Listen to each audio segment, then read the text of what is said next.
अस्सलाम वालेकुम। Welcome to our channel Akbar and sons publication. आज हम अपने सेकंड लेक्चर की तरफ मूव कर रहे हैं, जिसमें हम लोगों ने डिस्कस करना है कार्डियोवास्कुलर सिस्टम में ब्लड को।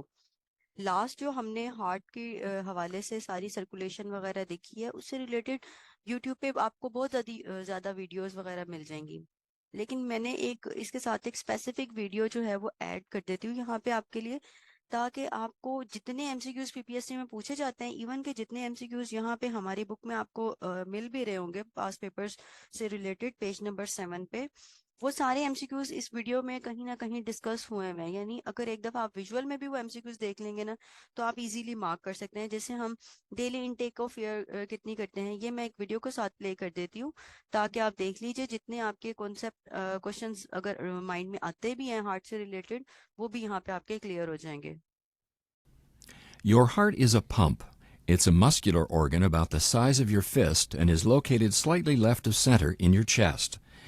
Your heart is divided into the right and left side. The division protects oxygen-rich blood from mixing with oxygen-poor blood. Together, your heart and blood vessels comprise your cardiovascular system, which circulates blood and oxygen around your body.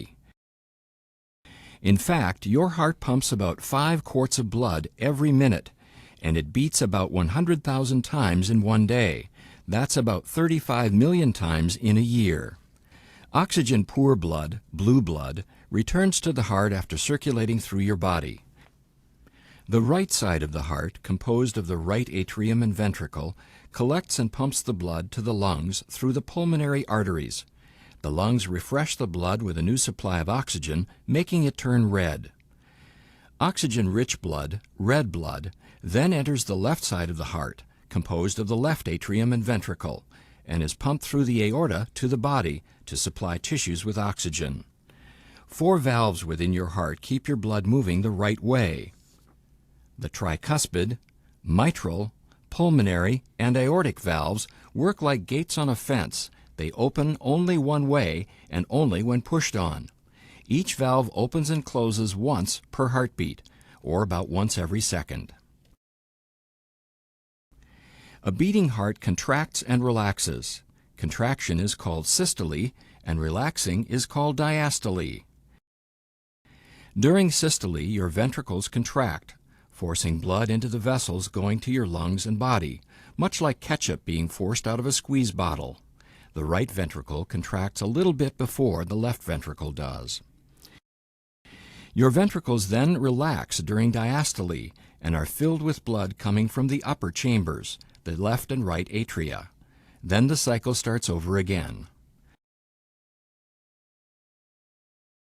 Your heart is nourished by blood too.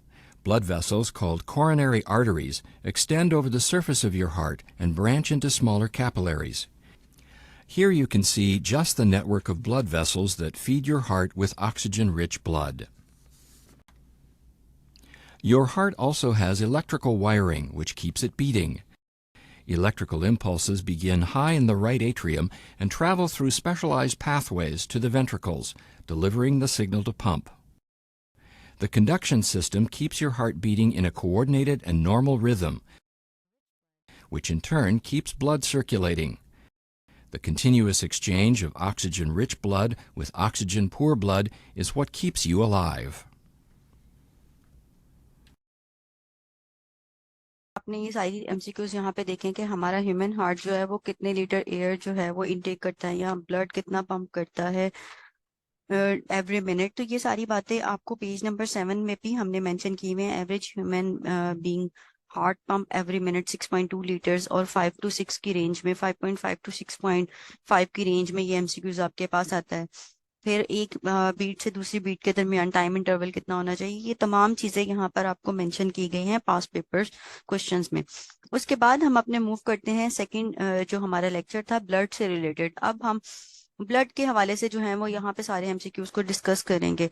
जैसे blood की जब हम बात करते हैं, तो ये circulatory fluid है जो हमारी पूरी बॉडी में जो है आपको पता है मूव कर रहा है। ऑक्सीजन और न्यूट्रिएंट्स की ट्रांसपोर्ट के लिए ब्लड जो है वो यूज किया जा रहा है। ब्लड में फर्दर अगर जब बात की जाए, तो 2 टाइप्स के जो हैं वो सेल्स मौजूद हैं। प्लाज्मा ब्लड में 55% है, और अदर सेल्स जितने भी हैं वो 45% है। हमारे ब्लड के प्लाज्मा में वाटर 91.5% है, और इसी तरह प्रोटीन 7% है। और अदर सेल्स की जब बात की जाए तो प्लेटलेट्स हैं जिसमें रेड ब्लड सेल्स हैं और जिसमें वाइट ब्लड सेल्स हैं। आगे एक चार्ट में मैं आपको इसके हवाले से गाइड करूंगी कि एमसीक्यूज पूछे जाते हैं अगर आपके पास प्लेटलेट्स की डेफिशिएंसी होगी तो क्या होगा, या इनका फंक्शन क्या है, वो तमाम चीजें हमारे पास आगे मेंशन है। प्लाज्मा हमारी बॉडी में जो है, आपको पता है क्या रोल प्ले करता है। ये सारी प्लाज्मा के हवाले से या प्लेटलेट्स के हवाले से अगर बात की जाए तो प्लेटलेट्स हमारे लिए बॉडी में ब्लड क्लॉटिंग का काम करते हैं। रेड ब्लड सेल्स जो हैं वो क्या फंक्शन परफॉर्म करते हैं, वो ऑक्सीजन के ट्रांसपोर्ट करते हैं। और इसी तरह वाइट ब्लड सेल्स जो हैं वो डिफेंस मैकेनिज्म का और इम्यूनिटी में इंपॉर्टेंट रोल जो है वो हमारे पास प्ले करते हैं। प्लाज्मा ब्लड में जो है वो येलोइश फ्लूइड है, और उसके बाद हमारे पास आ जाते हैं रेड ब्लड सेल्स और ब्लड वाइट ब्लड सेल्स। इनके फंक्शन, ये सारी चीजें आपको यहाँ ये टेबल में मौजूद हैं। ये इस टेबल में आपके पास जितने सेल्स मौजूद हैं आपको नजर आ रहे हैं इस चार्ट में, ये सारे के सारे एमसीक्यूज हैं। रेड ब्लड सेल्स हमारी बॉडी में कितने हैं, 4.8 से 5.4 मिलियंस के अमाउंट में। वाइट ब्लड सेल्स कितने हैं, 5,000 से 10,000 के अमाउंट में प्रेजेंट है। प्लेटलेट्स कितने हैं, 1,50,000 से 4 लाख तक। क्या फंक्शन परफॉर्म करते हैं वो मैंने आपको पहले ही बता दिया। इन सेल्स के लाइफ स्पैन होते हैं। रेड ब्लड सेल्स जो हैं वो उनका लाइफ स्पैन है 120 डेज। वाइट ब्लड सेल्स अगर हैं उनका लाइफ स्पैन आपसे एमसीक्यूज में पूछा जाता है 113 to 20 डेज, और प्लेटलेट्स का 10 डेज। अब ये जिनकी अमाउंट हमारे पास मेंशन है कि कितनी कितनी अमाउंट में ये हमारी बॉडी में प्रेजेंट है, अगर इनकी हमारी बॉडी में एक्सेस होगी तो भी वो डिसऑर्डर है, और अगर इसकी डेफिशिएंसी होगी तो वो भी डिसऑर्डर है। जैसे रेड ब्लड सेल्स हैं, अगर इसकी डेफिशिएंसी होगी तो एनीमिया, और अगर रेड ब्लड सेल्स की बॉडी में एक्सेस है तो वो पॉलीसाइथीमिया। ये जो आपके पास 6 डिसऑर्डर यहाँ मैंने मेंशन किए हुए हैं डेफिशिएंसी और एक्सेस के हवाले से, ये आपसे इस तरह से भी पूछे जाते हैं कि leukaemia is a disorder of blood, या फिर व्हाइट ब्लड सेल्स की एक्सेस हो अगर तो कौन सा डिसऑर्डर होगा, तो वो ल्यूकीमिया, और डेफिशिएंसी होगा तो ल्यूकोपीनिया। और इसी तरह प्लेटलेट्स के आ जाएगा थ्रोम्बोसाइटोपिनिया और थ्रोम्बोसाइटोसिस। इन सब की साइट ऑफ प्रोडक्शन क्या है, वो हमारे पास बोन मैरो है। इजीली याद करने का तरीका है कि आप याद कर लीजिए कि सारे के सारे बोन मैरो में बनते हैं, और जो व्हाइट ब्लड सेल्स हैं वो बोन मैरो के अलावा हमारे पास कहाँ बनते हैं, लिम्फ नोड में। फिर इससे रिलेटेड पेज नंबर 12 पे बुक में आपको इसके से रिलेटेड मजीद जो एमसीक्यूज आते हैं वो पूछे गए हैं कि हमारे जो बॉडी में वाटर की परसेंटेज कितनी, अप्रोक्सीमेटली 90% है, प्लाज्मा में 91.5% है। फिर ब्लड को रेड कौन सी चीज बनाती है, वो हमारे पास हेमोग्लोबिन बनाती है। आपको बुक में हार्ट वाले में ये भी मेंशन होगा कि ब्लड का जो रेड कलर है वो कौन से ब्लड का है, ऑक्सीजनेटेड ब्लड का कलर जो है वो ब्राइट रेड है, और जो डीऑक्सीजनेटेड ब्लड का है वो पर्पलिश ब्लू है। जो अभी आपके लिए यहाँ पे वीडियो प्ले की है उसमें भी आप देखेंगे कि ये दो एमसीक्यूज वहां पे भी रिपीट हुए हैं, पर्पलिश ब्लू और ऑक्सीजन जो आपके पास है ऑक्सीजनेटेड ब्लड का ब्राइट ब्राइट रेड, ये भी पेज नंबर 12 पे भी मेंशन किया हुआ है।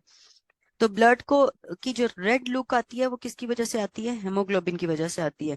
एमसीक्यूज आपको पेज नंबर 12 पे 20 एक्स्ट्रा मेंशन है, ये तमाम तो मेंशन है ही यहाँ पे आपके लिए। उसके अलावा भी हमने आपकी आसानी के लिए जो है ना यहाँ पे मेंशन कर दिए हैं ताकि आप इजीली याद कर सकें। After the blood circulation stop, how many seconds required to brain takes to die, it's 80 seconds. 80 seconds required for brain to die. इसी के साथ ब्लड का जो हम बात करते हैं, the blood system of man is closed circulatory system.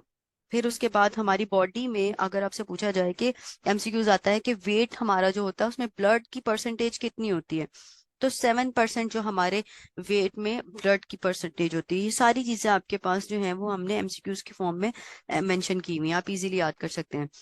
फिर ब्लड के बाद आ जाते हैं हमारे पास ब्लड ग्रुप्स। ब्लड ग्रुप्स हमारे पास कितनी टाइप्स के हैं, 4 टाइप्स के हैं, A positive A negative, A B positive and A B negative, B positive and B negative, O positive and O negative.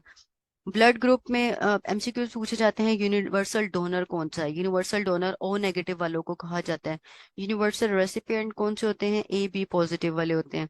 उसके अलावा person with A B blood group is sometime called a universal recipient, ये मैंने आपको पहले बताया, because of lack of antibodies in his blood. ये MCQs आपके जो पूछे गए हैं रिपीटेड एमसीक्यूज हैं वो यहाँ मेंशन कर दिए। ब्लड ग्रुप को आइडेंटिफाई किस बेस पे किया जाता है, एंटीजेंस के बेस पे ब्लड ग्रुप्स को आइडेंटिफाई किया जाता है। तो यहाँ पे हमारे ब्लड से रिलेटेड और हार्ट से रिलेटेड जितने एमसीक्यूज हैं वो हमने मेंशन किए हुए हैं। फिर उसके बाद आ जाता है हमारे पास ब्लड प्रेशर की। अगर हम बात करें ब्लड प्रेशर क्या है, pressure exerted by the blood on the blood vessels. Simple सी बात।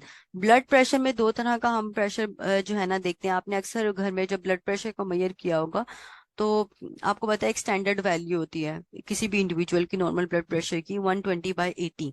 जो इसमें 120 है वो सिस्टोलिक प्रेशर होता है जिसकी रेंज होती है।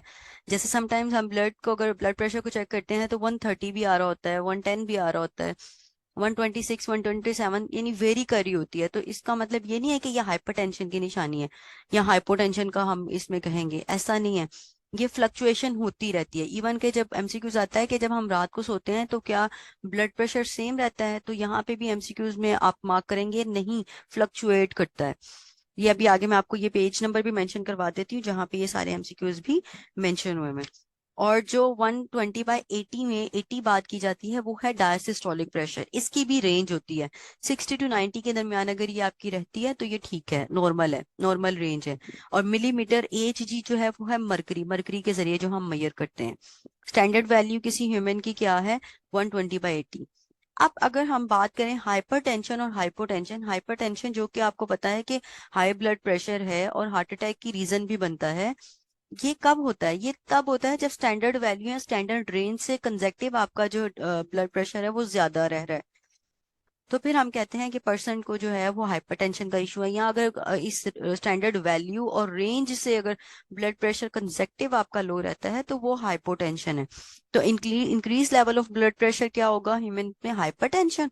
और डिक्रीज वैल्यू ऑफ बीपी या ब्लड प्रेशर वो होगी हाइपोटेंशन। ब्लड क्या फंक्शन परफॉर्म करता है आपको पता है कि ये हमारे पास ट्रांसपोर्ट ऑफ ऑक्सीजन और न्यूट्रिएंट्स का काम करता है। फिर ब्लड हमारी बॉडी को रेगुलेट करता है, हमारे बॉडी टेम्परेचर को। क्लॉटिंग का काम कौन करता है हमारी बॉडी में, प्लेटलेट्स जो हैं वो ब्लड क्लॉटिंग का काम करते हैं। जब हमें कोई चोट वगैरह लग जाती है, इंजरी हो जाती है, तो आपको पता है कि ये कौन सा जो काम है रोल प्ले कर रहा होता है, तो प्लेटलेट्स उसमें रोल प्ले कर रहे होते हैं। एमसीक्यूज आपके पास आता है द प्रोटीन फ्रॉम थ्रेड जो होते हैं कॉल्ड फाइब्रिन डैश, या हम इसे कह सकते हैं जो स्टेटमेंट है the protein from threads called fibrin to complete the platelets plug और क्लॉट, जो प्रोटीन प्लग और क्लॉट्स बनाने में यूज होती है। उसके बाद हमारी इम्यूनिटी, ये सारी बातें, ये जो इधर फंक्शन यहाँ मैंने परफॉर्म आपको बताया कि हमारा ब्लड परफॉर्म करता है, वो सारे ऊपर टेबल में हमने डिस्कस कर लिए हैं। 3 फंक्शंस ये जो सेल्स हमारे कर रहे होते हैं। फर्दर इसको आप डिस्कस जो है वो साथ साथ करते रहेगा। ये आ जाती हैं फिर इससे रिलेटेड डिसऑर्डर्स हैं हमारे पास। डिसऑर्डर्स आपको यहाँ बुक में भी 93 डिसऑर्डर्स मौजूद हैं जो कि आपके पास पेज नंबर बुक में 50 से लेके onward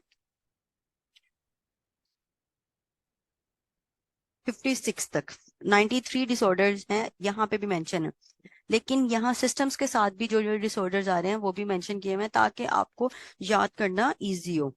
haemophilia, thalassemia, anaemia, leukaemia और pH of blood. PH of blood एक बड़ा इंपॉर्टेंट जो है ना यहाँ पे क्वेश्चन है, वो ये है कि हमारी ब्लड की पीएच है 7.35 टू 7.45।